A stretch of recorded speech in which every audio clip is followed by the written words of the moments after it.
Many representatives and even possible running mates to former President Trump are weighing in on social media. Valley News' team's Bobby Fallon is live in studio to let us know more. Bobby. Ethan, we continue to pay attention to new developments happening minute by minute. And again, this all happening as the Republican National Convention is get to start on Monday, just 2 days away from now.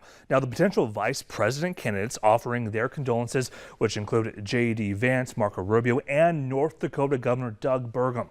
Burgum saying on X, formerly known as Twitter, that, quote, he and the American people to pray with him and his wife Catherine on the recovery for former President Trump, and then went on to say, quote, we all know Trump is stronger than his enemies. Today he showed it.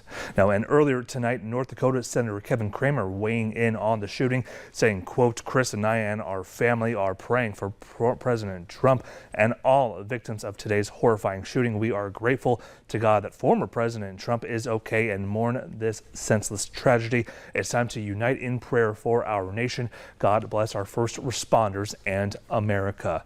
Now, other senators and United States officials are weighing in on the matter, saying that there is no room for political violence in our country. And Ethan, this appears to be the first assassination attempt since Ronald Reagan was shot back in 1981 when John Hinckley Jr. attempted to assassinate Reagan, and Reagan was shot in the chest while walking to his limousine after addressing a labor convention in Washington, D.C. At that time, 5 or 6 shots were fired towards him just about 10 feet away.